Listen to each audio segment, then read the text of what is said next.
La tostadora de maní. Bien al fondo del patio de esas casas de provincia que carecen de límites definidos, lejos de la construcción principal, atrás, un galpón. Se entraba por una doble puerta de maderas destartaladas retenidas más que cerradas por una cadena de la que colgaba un candado siempre abierto. Lo primero que se veía al entrar era un enorme horno de metal negro con una chimenea que vivoreaba buscando el cielo. Por la cañería del tiraje se escapaban unos hilos del vaho de la combustión y en el aire se dibujaban serpientes de humito blanco. La atmósfera se volvía especial cuando la luz del sol se filtraba entre los agujeros de las chapas viejas, entre las pilas de bolsas de arpillera repletas de maní. Se llegaban hasta el techo. Llegaban hasta el techo y habíamos armado una cueva. Allí pasábamos horas emulando ser los recios soldados en una trinchera, jugando a las escondidas o charlando mientras peleábamos o pelábamos las toneladas de maníes que nos dejaban la panza inflada. Walter dijo que don Álvaro el Tostador era un republicano que había peleado en la Guerra Civil Española y contó que no tenía pupo porque debieron coserlo de arriba abajo por una herida de bayoneta. Por el calor del horno, en verano o en invierno, don Álvaro llevaba la camisa abierta y nosotros podíamos apreciar la tremenda cicatriz que nacía debajo de su pantalón y se extendía hasta las tetillas. Y no, como había dicho Walter, no tenía ombligo. Don Álvaro, un viejo con cara de santo, nos dejaba jugar y comer todo el maní que quisiéramos a cambio de unos pequeños y esporádicos favores. Cada tanto nos mandaba por la botella de Jerez que le reservaban en el bar del Mono, a la vuelta de la tostadora. Esa era nuestra mayor contribución, nada en realidad si se comparaba con la cantidad de maníes que nos zampábamos. Después de perder la Guerra Civil Española, don Álvaro erró por Galicia hasta que junto con su hermano, el papá de Paco, el tío de Walter, decidieron subirse a un barco y viajar a la Argentina. Según el Tostador, llegaron al puerto de Buenos Aires motivados por la visita que Evita realizó a Vigo durante su gira europea. En aquella oportunidad, su apasionado discurso había enardecido a la tribuna. Sepan, obreros españoles, que mientras en nuestros campos haya una espiga, esa será compartida con vosotros. Don Álvaro repetía la frase y se emocionaba. Mientras apuraba una copita de Jerez, la recitaba para nosotros con la misma cadencia que le había escuchado a aquella mujer. Luego, una vez vaciada, la limpiaba con un trapo y junto con la botella la escondía entre la leña. Al viejo le gustaba hablar, solía contarnos las peripecias de su viaje en barco, esa travesía increíble de cruzar el océano entre el transcurrir de hermosos atardeceres con el poniente sobre la patria que dejaba atrás, y los resplandecientes amaneceres que lo guiaban hacia la tierra a la que se dirigía. Lo decía así, con poesía, con pasión. Alguna vez nos contó cómo se mareaba durante los primeros días en alta mar, y también cómo él y su hermano admiraban a las señoritas de primera clase que caminaban por la cubierta del barco. Las espiaban por turnos con los muchachotes de tercera clase a través de un ojo de buey. Tercera clase pero digna y trabajadora, decía orgulloso subiendo el tono.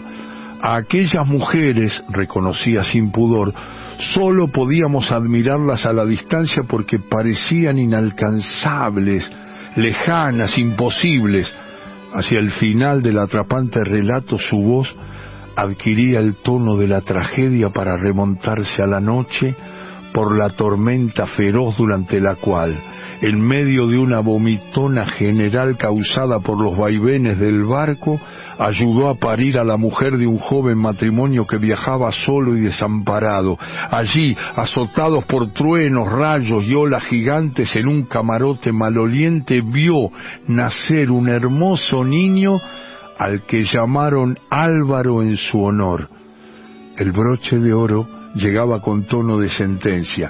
Así fue como terminé en esta llanura tan lejos de España. Y cuando llegaba a ese punto siempre agregaba: ¿cómo no voy a elegir esta tierra que nos da este maní hermoso? ¿Y cómo no me iba a enamorar de aquella mujer que fue una santa? Cuando murió, supe que los dos teníamos la misma edad, 33. Ella fue Evita, y yo, joder, acá estoy. Después no se la podía ni nombrar. Don Álvaro estaba embelesado cuando hablaba de ella. Le brillaban los ojos, aunque nunca llegó a conocerla personalmente, ni logró acercarse aquella tarde en el puerto de Vigo. Cuando divisó a lo lejos, fue suficiente para quedarse prendado. Cuando la vio, una vez al mes, Walter, Sergio, Daniel y yo teníamos además la changa de bajar las bolsas de maní crudo que llegaban desde el campo en una camioneta destartalada. La recompensa eran unos pesos porque, según don Álvaro, al trabajo hay que pagarlo, si no, no es trabajo. Pero también había unas cocas y sándwiches para todos. El maní venía con tierra. Después de estivar las bolsas en el galpón parecíamos disfrazados para actuar de negritos candomberos en las fiestas patrias del colegio, y nos reíamos a carcajadas al notar cómo teníamos tiznadas las caras.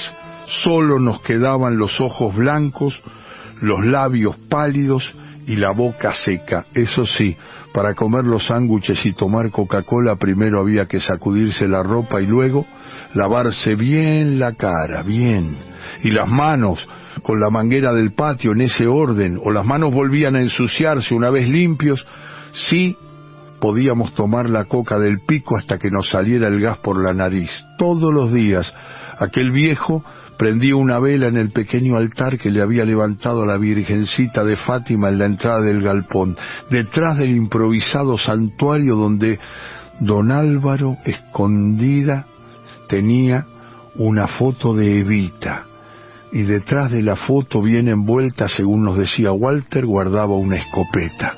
Durante los inviernos que pasaba en el galpón al calor del horno, me llovían los retos y las advertencias de mi abuela, y si mamá andaba por la casa también hacía notar su enojo porque volvía lleno de tierra con los bolsillos repletos de cáscara. En esa época mi abuela fregaba sobre una tabla y la ropa se colgaba al sol entre los picotazos de las gallinas sueltas. Después de sermonearme un rato largo, cuando estaba seca, como castigo me mandaban a descolgarla de la soga.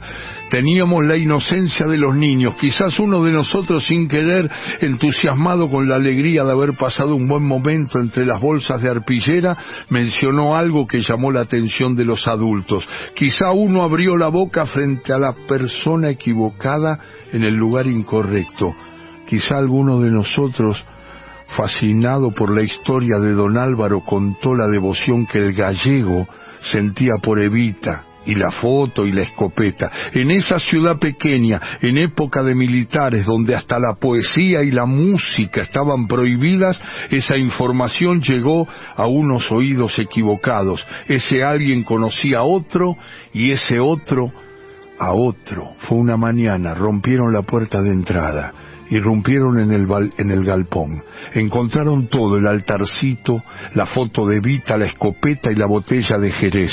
A don Álvaro se lo llevaron, y con él cayó también el tío de Walter, aunque lo soltaron a los pocos días. Algunos dicen que ese viejo con cara de santo y sin pupo no se cayó la boca. Contó que estaba enamorado de Eva Perón y que por esa mujer él había viajado a la Argentina.